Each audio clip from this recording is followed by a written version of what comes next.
Hello everyone, my name is PJ, welcome back to my Let's Play of the Famicom version of Final Fantasy II, Part 2.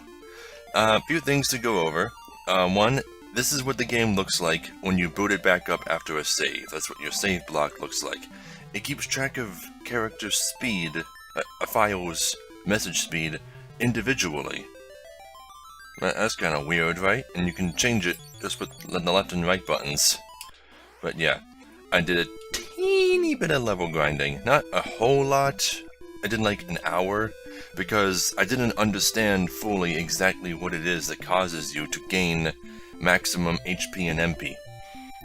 You wait till you hear this. Okay. You can't hurt your own characters and then heal them up, hurt them and heal them all in the same battle, and expect to gain any hit points that way. It's not how it works.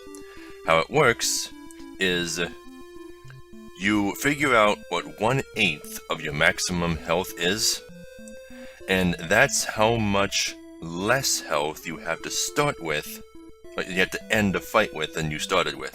So let's say you had 80 hit points, 80 maximum hit points, and you go into a battle with 70. You have to lose 10 hit points and then end the fight. You have to be at 60 or less hit points when the fight is over in order to have a chance of your maximum HP going up. And every 1/8 below what you started increases the chances that you'll get more hit points. And the same is true for MP, but that's not as hard to deal with. I mean, if you didn't know that's how it works, you might never gain more MP in the whole game, unless you cast a ton of spells in one encounter, and even then, you're not going to get many MP for it. Next thing I want to talk about, which I'm sure is already bugging you and pissing you off if you even noticed it, all that popping that you're hearing, it's not my microphone, it's not anything on my desk. It's my headset, the headset itself. It's made of like plastic. Whenever I smile or raise my cheeks or otherwise stretch my head, the headphones creak. Like this. Yeah, you heard it, right? There's nothing I can do about that. Maybe I can oil my headset? I did say a while ago I needed a new headset. But, yeah, I don't have any money for a new headset, so until then, you guys are just gonna have to deal with it. So yeah, learned a few more things, while I was researching, the unique mechanics of the Famicom version. For one, elements do work. So I will be getting at least one other elemental spell for Maria. I'm probably not going to pick up Blizzard. I'm probably just going to stick with Fire and Thunder. Then again, there are lots of bosses in the beginning of the game that are weak to Blizzard. Fuck, I guess I'll need all three. Because Thunder is too useful for overseas. Yeah, but her fire level is almost at 2. I didn't do a whole lot in the way of leveling magic. And I can't use the exploit with Guy yet because he's in the bottom of the party. You can't actually change party order. The select menu is for changing rows. So I can't put Guy or Maria at the top. Although there was a point when I was grinding where Firion died, and I got to walk around as Maria. And her overworld sprite, when you're walking around as her, is completely different than the overworld sprite that we saw her have when she and Guy and Firion were all reunited in the opening cutscene. Which is weird, because I thought there was like a per-screen palette thing. I thought that if I went back into that map, she would change back to that color scheme, but she didn't. Also, when she walks around, she wears a red leotard and has blonde hair. NES colors, man. But, yeah. Guy still managed to get some decent shit, even though he was at the bottom of the party and didn't get to use the exploit on him. His unarmed skill is almost to 2. I have him equipped with the shield, because he had no evasion, And if you don't have any evasion at all, like right now he has 15% from the buckler that he's holding, if you don't have any evasion, then your agility will never rise. And if your agility never rises, then your base evasion will never rise. Those two go hand in hand. You need to have base evasion in order to get more evasion. Confused yet? Also, even though I've been raising his spirit, his strength is still going up. So, I guess you can have a healing melee character, just don't expect them to be all that useful. Also, I found out that if you want to switch weapons in combat... hey. Okay. If you want to switch weapons in combat, their other weapons need to take up one of their 2 item slots. Which is fine. Didn't really think I'd get to use them all that often anyway. Furion's shield and sword skills are both level 3. That's pretty good. Not at the threshold of competence yet, but getting there. I didn't want to get too high up. You know, her bow skill is level 3 too. That's awesome. I didn't want to get too high because, you know, there's still lots of stuff to see. We're still at the beginning of the game. And it was getting to the point where the inn was getting a bit too pricey even under optimal conditions. So I want to continue the game, find some stronger enemies to drop more money, and then we can continue grinding. So yeah, I bought more shields. Furion is currently dual wielding shields. You can't attack with them, but as long as he has them on, he can't hurt anyone, and he can continue attacking, which will raise his shield skill, and thus his evasion, and thus his agility.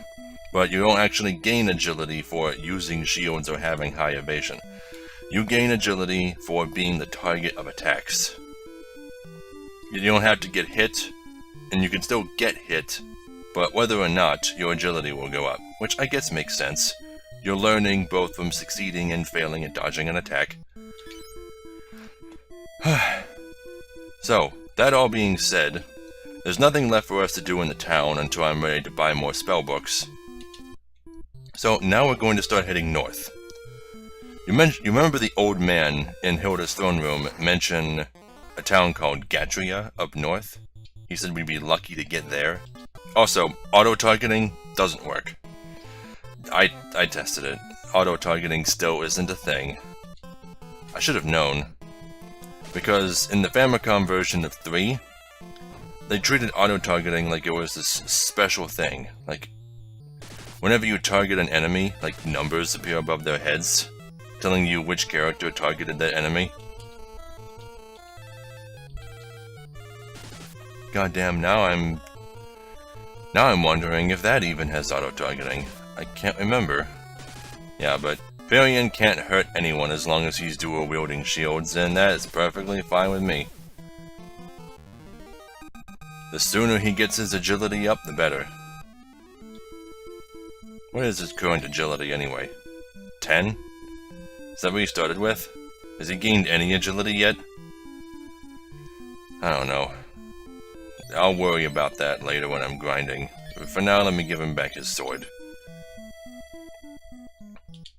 I also contemplated getting him a helmet or some gauntlets, but the armor system in this game is really confusing. You remember how I said that you can't get bonuses to the same defense with more than one kind of equipment? So you really gotta watch what you wear. You spam magic. I need that fire level up. Now those numbers probably would be helpful in this game, just to remember who targeted who. Also, yeah. Since you don't gain hit points unless you end the fight with less hit points than you started with, you can't heal before the end of a fight. So, you'll let yourself get hurt in one fight, heal up at the beginning of the next, and then let yourself get hurt in the fight after that. It's just an endless cycle. Just gotta keep it in mind.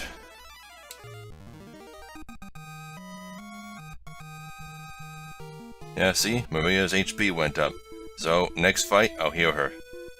heal her. This is the small town of Gatria. Probably one of the least important towns in the game, but it's a nice checkpoint between here and our destination. This is the village of Gatria. Finn is across the lake, see? No, I can't see from here, but I can see from the world map. You can see the big old castle town walls. So let's take a look around this town. I don't think they're going to have anything of particular interest.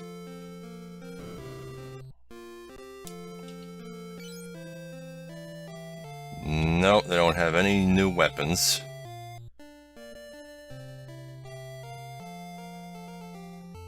This town, I'm guessing, is just supposed to serve as like some kind of baby step. Gatria and Altair haven't fallen to the Empire yet. Foreshadowing. What can I do for you? Same stuff that was sold in the last town. See, nothing new. This town is so unimportant. Finn's been taken over by the Empire. There's a pub on the outskirts of Finn. When the Empire invaded, the owner didn't make it out in time. Now he's serving drinks to the Imperials. What's this? Oh, it's a sanctuary. Yeah, and I did find out when Firion died that is what that statue is for. And it's free. Reviving party members is free in this game. But there's a downside. They're revived with 1 hit point. So, you still have to rest at the end regardless. Item shops all sell the same shit. Really, there was no reason for us to even stop in here other than to look around and talk to the NPCs. So, let me make another save. Okay, now we're gonna go to Finn. This place that everyone keeps telling us is crawling with powerful Imperial monsters. We're gonna walk right into it. See, the targeting is so disorienting because melee characters automatically target characters in the front row, and ranged characters automatically target enemies in the back row. So, you gotta pay attention to who you're targeting.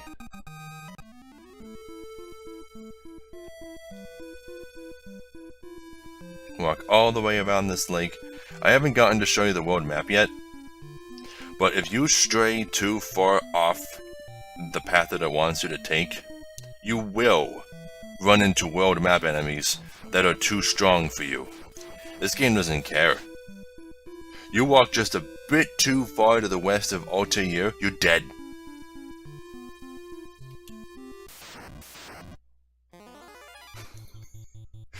I still don't think my fire spell is strong enough to take out a group of enemies. I prefer using it on single targets for now, just to level it up. I'll try it again once it hits level 3.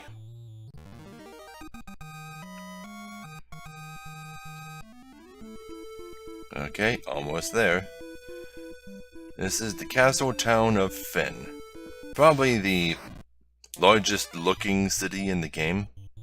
But it's implied that the Empire of Palamecia is much, much larger, even though you never really see any cities.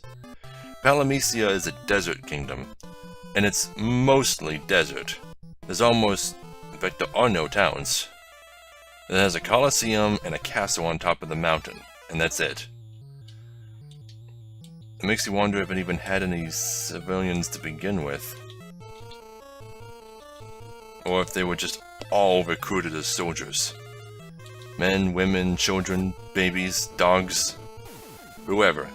All of them turned into soldiers for the Empire. But if the desert of Palamecia was originally an entire civilization, that would be pretty fucking huge. Okay, here we are. You can't enter the castle. If you try to walk into the castle, it just stops you. Like it's an obstacle, a mountain. You gotta walk into the town. Now, see that guy? That's one of the Death Knights that chased us in the beginning of the game. If you talk to him, you'll die. So don't do it. Don't talk to any of them. That guy's blocking the inn? That's fine. I don't need it. What's in this house down here? There are random encounters, by the way, but it's the same shit you fight outside.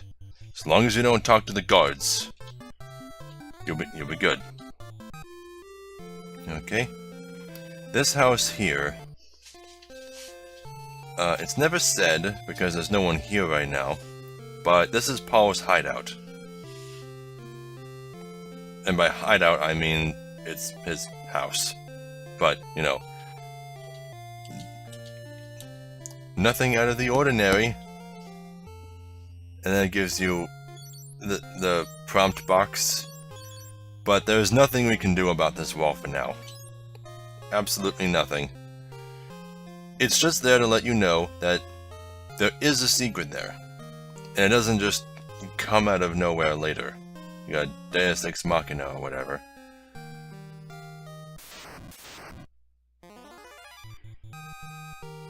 Fire leveled up! Yay! Now it'll cost 2 MP to use, and will be twice as strong. Well, maybe not literally, but you know. The weapons and armor shop are still open. Oh, but they have no civilians. No merchants. Okay, well, there's almost nothing to do in this town except get your ass kicked. So, what you had to do is you had to come to the back of the town, not walk too far, you'll go back to the world map, and walk around. It's kinda cryptic for the beginning of the game, but that's what you gotta do. I mean, the NPC in Gatria is supposed to tell you that there was a tavern on the outskirts of the town. So that's supposed to be your hint. Let's see how this does now that it's level 2. I'm gonna target the whole group.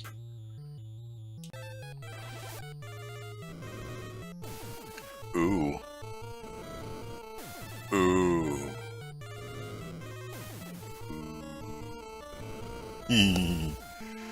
Wow, that got strong fast. The level 1 target all version of that spell couldn't one-shot them all. Here's the pub. Right here. Don't talk to them. Do not talk to any of them. Up here is the bartender. Customers aren't allowed behind the counter. Bleeding Imperials are nothing but an ill-bred rabble. Ask Wild Rose. Aha! You're with the rebels. There's a secret door in this wall. A wounded soldier is inside. And then despairs. Same as before. Yeah, but we can walk through that wall and find this secret tunnel. Secret tunnel in the pub.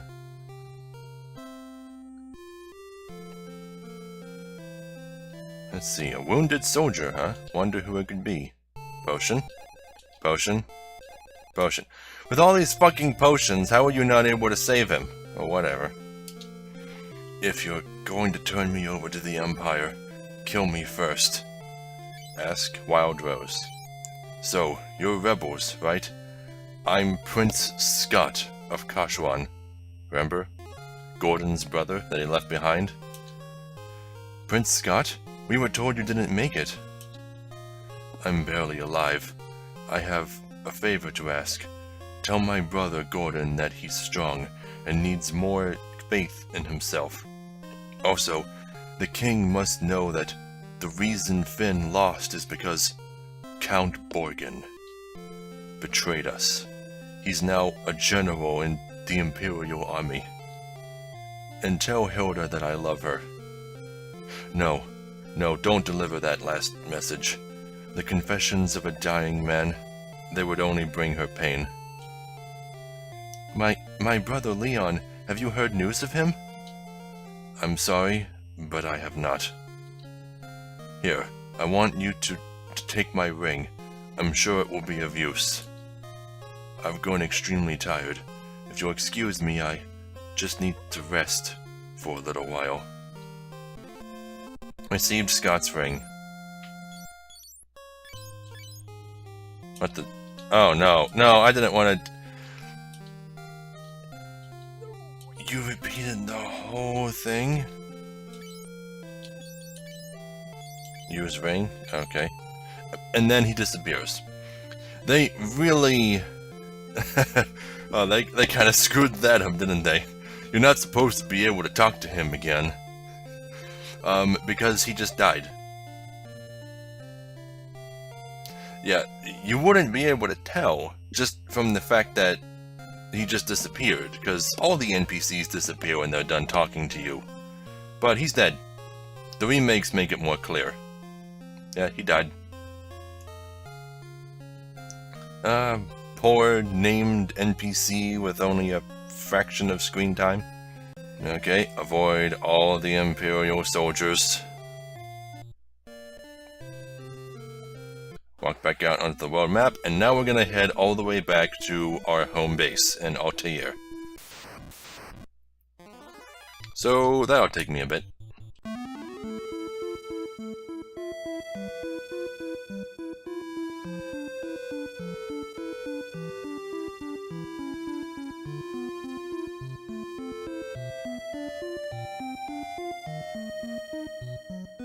Okay, we're back at Altair. Now, I've taken quite a beating from here to Finn and back again. So, I'm going to show you how to make the most use out of the inn. How to use them most efficiently. I remember I told you before that an inn costs 1 gold per MP lost and 1/4 of a gold per HP lost. So, what you do to save the most money is you heal everyone's HP to full before you rest at the inn. Guy still has 1 hit point missing. Whatever, that's fine. That's fine. So, in total, this should cost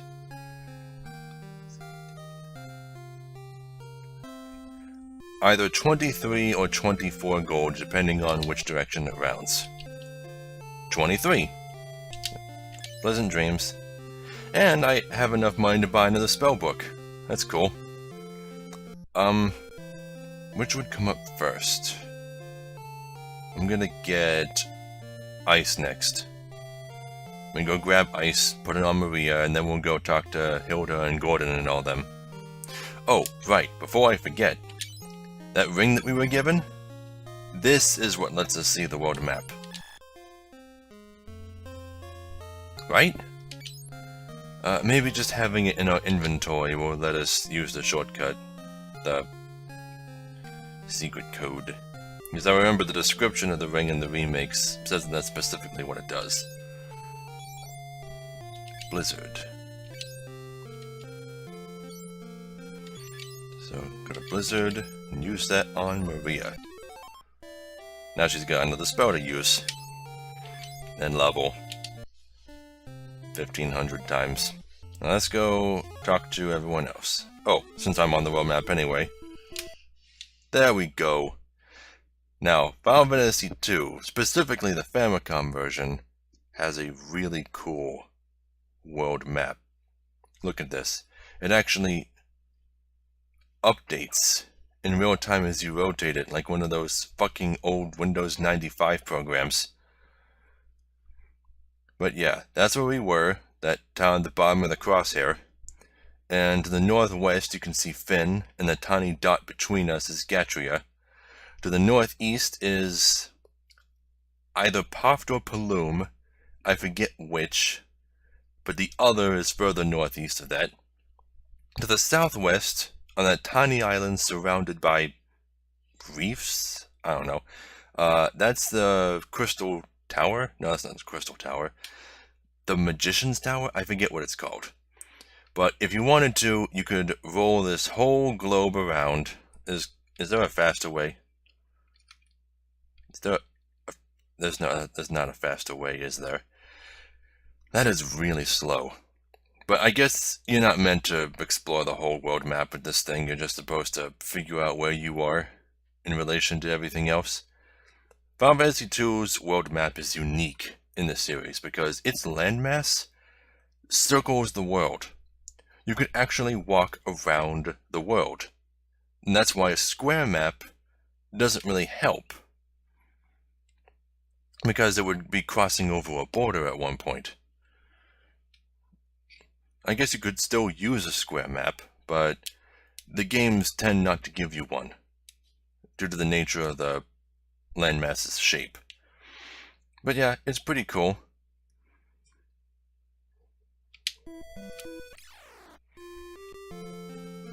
Anyway, let's talk to Gordon first. See what he has to say. Items, ring. That ring was my brother Scott's. Yes?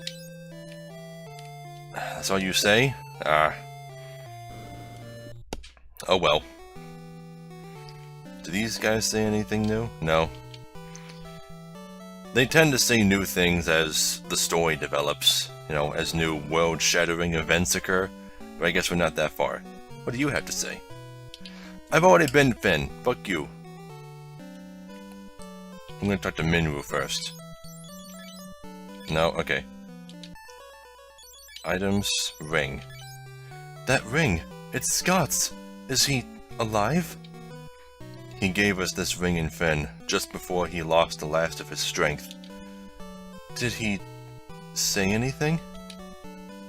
No, nothing. Your Highness, please keep this ring. No, you keep it. You infiltrated Finn and returned safely. I underestimated you. Perhaps you can help us. Help us find the rare mithril for our army's equipment. Learn mithril. Ask mithril. We lost Finn because the Empire had weapons made of mithril. A rebel in Salamand named Joseph is looking for mithril, but he hasn't reported back. Will you go with Minwoo to Salamand to look into this? Take my canoe and let us be on our way. Minwoo just joined our party. Fucking awesome. Look at his health. Look at his MP. Look at his fucking magic.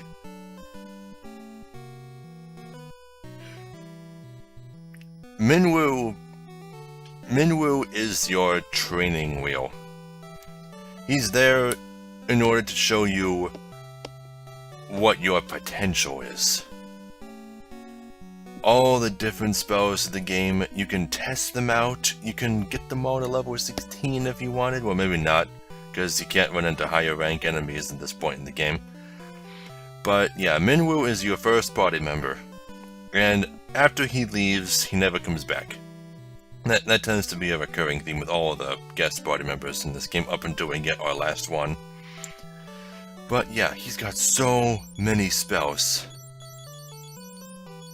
But the downside to using him is that ins will cost a lot more with him in the party.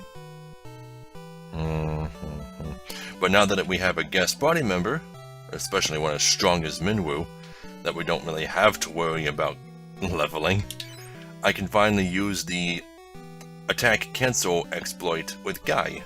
So I'll be able to level him up between episodes when that time comes. And now we have a canoe. So now we can travel across all bodies of shallow water. That was fast, right? We got that much sooner than we did in Final Fantasy 1. I already rested at the end, right? Yeah, I did. Okay. Then all we gotta do is save and we can be on our way.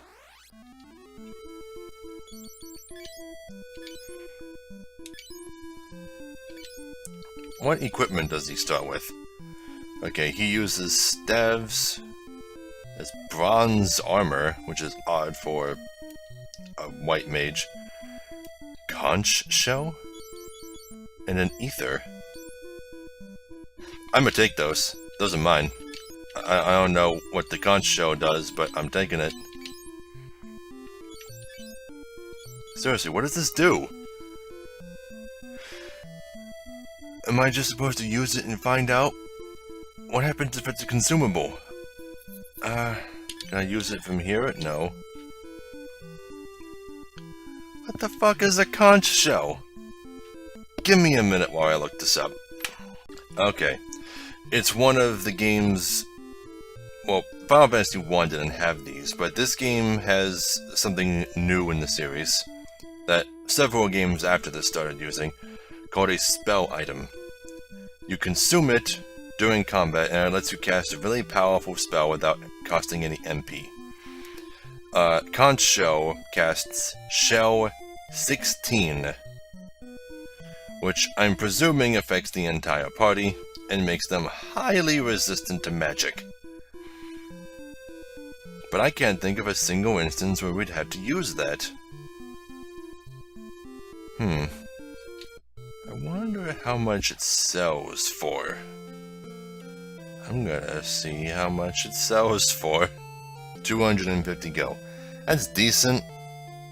And I have limited inventory space. I'm never going to use it. Sold it. But I got a free ether out of it. That was cool. NPC party members don't come with items in the remakes, because equipping items to individual characters wasn't a thing in the remakes. Not even in the PS1 version, which I thought played identically. I guess not. Well then, onwards. Oh, there is one more thing I forgot to mention. To the south of here is a peninsula of power. Right at the start of the game. They did it on purpose. I'm pretty sure. I think they knew that people liked the Peninsula of Power for early grinding, so they put one right at the start of Final Fantasy II so you can use it if you want. I'm gonna save and see if I can get something to show up.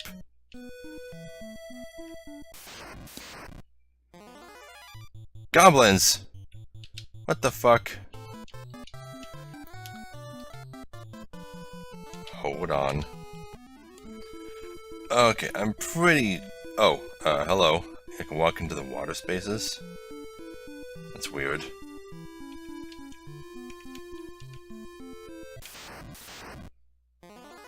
There we go. Look at that. Cockatrices. Do we even stand a chance? Let's find out. Let's use the strongest spells we got. All on the same target. Do you have any offensive spells? You have Sap. And Fear, but I don't want them to run away. You also have Swap, but that's only useful for you. Swap is one of the best spells in the game for level grinding. What it does is you use it, and if it succeeds, your HP and MP are swapped with the target.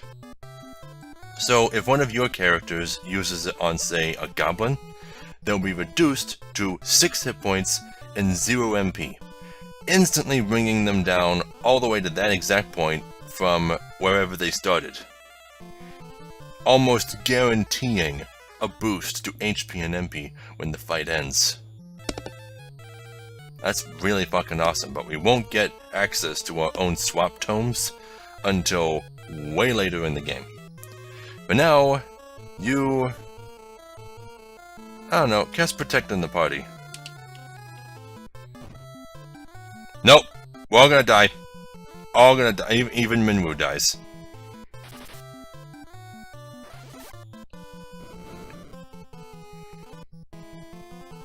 We're gonna die. Well, at the very least I can show you what happens when you get game over. Couldn't do that in Final Fantasy 1. I never lost. Wow, we couldn't even take out one cockatrice.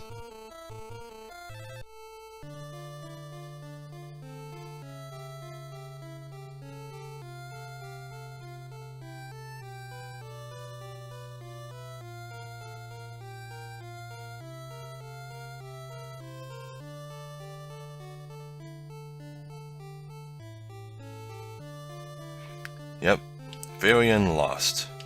And then takes it back to the start screen. That's fine. That's fine. Don't even care. I knew I wouldn't survive anyway. And look at that, a ship! Can we ride the ship? No, we can't, it's not ours. So we go into town, and there's a sneaky looking pirate just standing right there, not even pretending to be anything but a pirate. You need a ride? 32 Gil will take you to Poft. Except that this guy actually is a legitimate ferryman. And he saves you like a half hour of walking if you pay him. But nah, I'm good.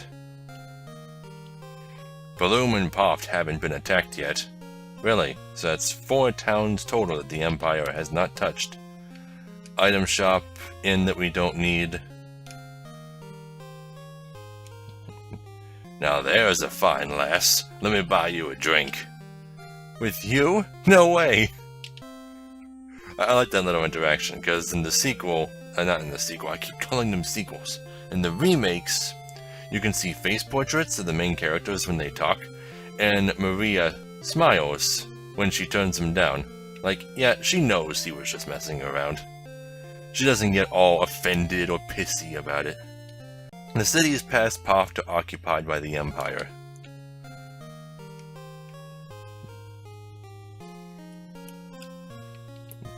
This is the port town of Paloom.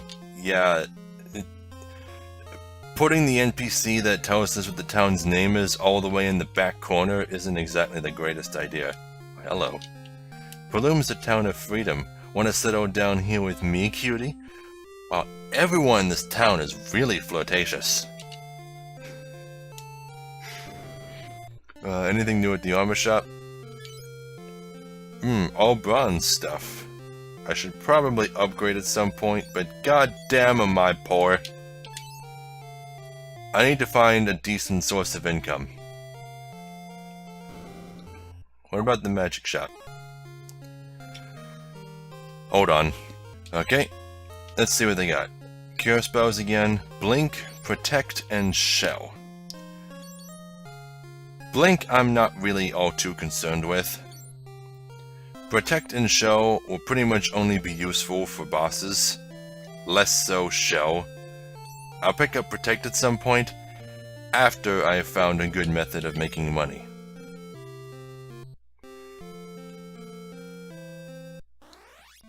So, that's all there really was to do in Paloom. That was Paloom, right? Yeah. So, now we're going to start the long-ass walk up to Poft. I'll probably speed this part up. That's a new enemy. The Sprinter. Basically looks like a big ostrich with a long beak. So, how tough are you? Probably not very tough, but you do seem rather large. Well, it's only attack missed. But we're all missing it too, jeez. And Blizzard missed! God, everything missed but one attack finished it off. Okay, so, it's not all that tough, it's just very evasive. Oh, and Guy gained a shield level. I think that was Guy. Yeah, that was him.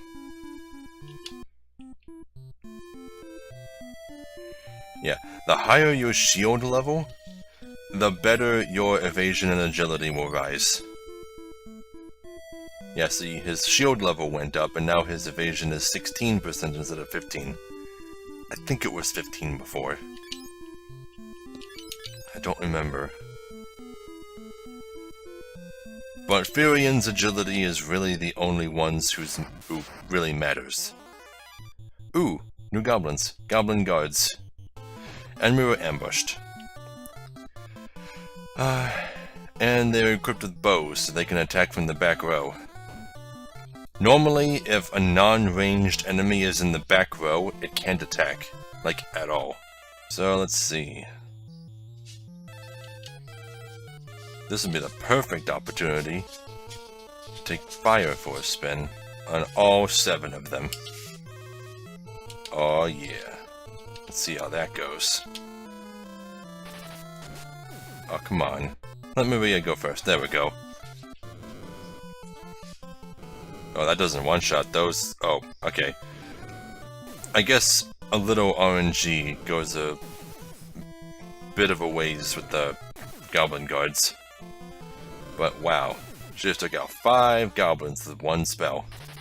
No, you keep casting.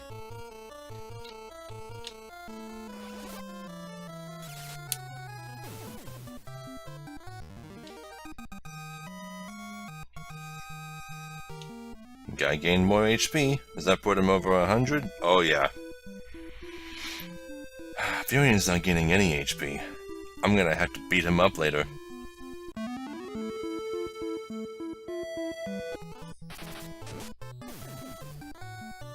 Vampire Thorn?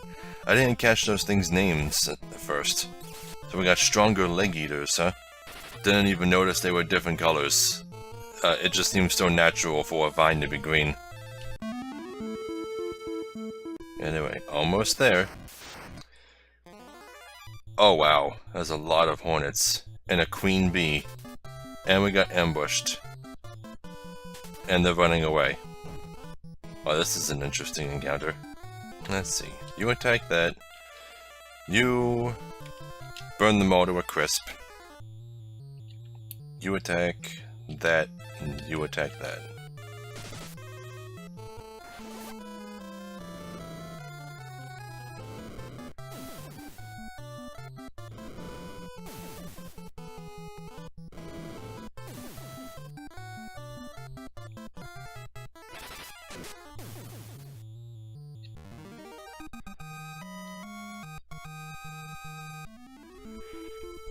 Okay, now we're at the town. You'll notice there's no ship here. The ship for the ferry ship, it doesn't... It actually remains where you left it. Nobody else actually pays for the ferry services. So if you don't ride it up to here, it will never be here. So if you want to get back, we have to walk again. You can't just walk once and say, I don't feel like walking this time, I'm gonna take the ferry.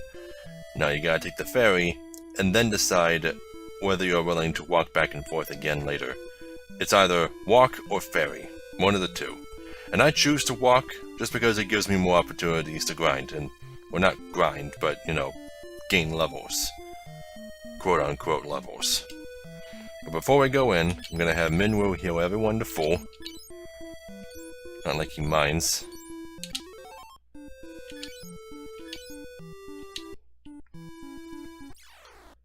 Okay. This is the port of Poft. Salamand is to the north, and to our east is Bafsk. I've always had a hard time pronouncing that. Alright, where's your inn? 15 go, no problem.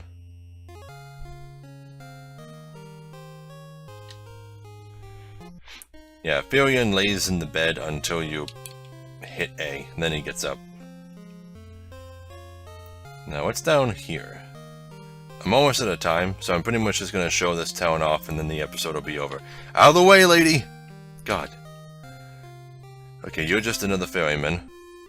But, wait, if I pay you, will the ferry show up here? Never mind. Look at all these people, and they're not Imperial soldiers, so you can talk to all of them. Bafsk, the city to our east, is occupied with the Empire. They're building something terrible there. Yeah, and this guy... Cid.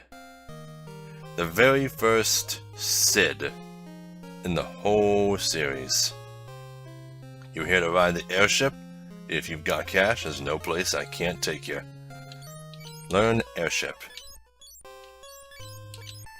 You want on the airship, you pay the guy behind me. Yeah, Cid will become a bit more important later. Right now, he just rents out his airship to other people. Cid's airship can take you anywhere, but it will cost you. Interested? Sure. Bafsk costs 100 go. Salamand is 200. Semet? Semet.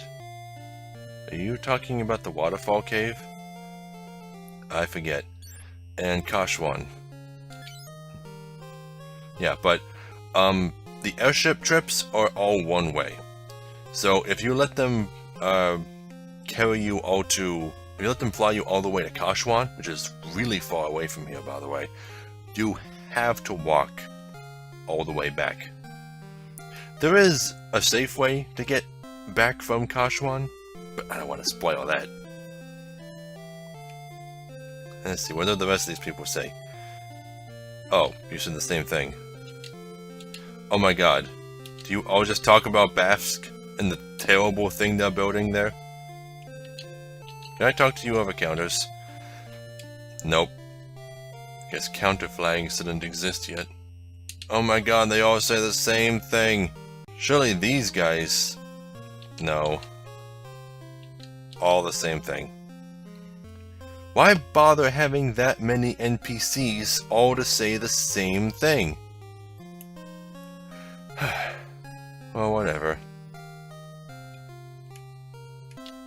Have you seen the airship? It was built by Sid, who lives here in Poft. Only he can fly it. You looking for Sid? He's probably over in the pub. A few gil will get you a ride in his airship. Let's see, armor shop that we can't afford. Oh my god, another one? Do you have any interesting weapons here? Dagger, mace, axe, and bow. Nope.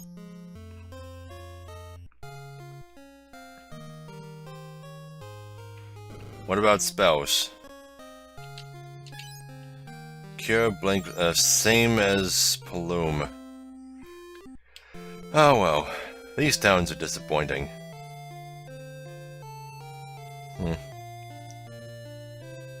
Nothing over here. Okay, well then, I guess that's it for now. We didn't come all this way to visit Poft or Paloom anyway. Our destination is Salamand, which we will visit in the next episode. For between now and the next episode, I want to try and get everyone's primary skills to level 3 before moving on. That should be good. And I want to try and get Fury and Maria both to 100 hit points. This should be fine after that point. So, thank you all so very much for watching. If you liked this video, leave a like. I'm just starting out and every like means a lot to me. I hit my lamp. I'm sorry. And if you want to be notified when I upload more videos, subscribe and you will. And if you'd like to support me on Patreon, you can. There'll be a link in the annotations at the end of the video and in the description below. So, I'll see you all in the next video. Hey, this game. This is one of my favorite PS1 games of all time. Maybe not one of my top 10 favorite games of all time, but definitely one of my top 10 favorite PS1 games. I love this game so fucking much.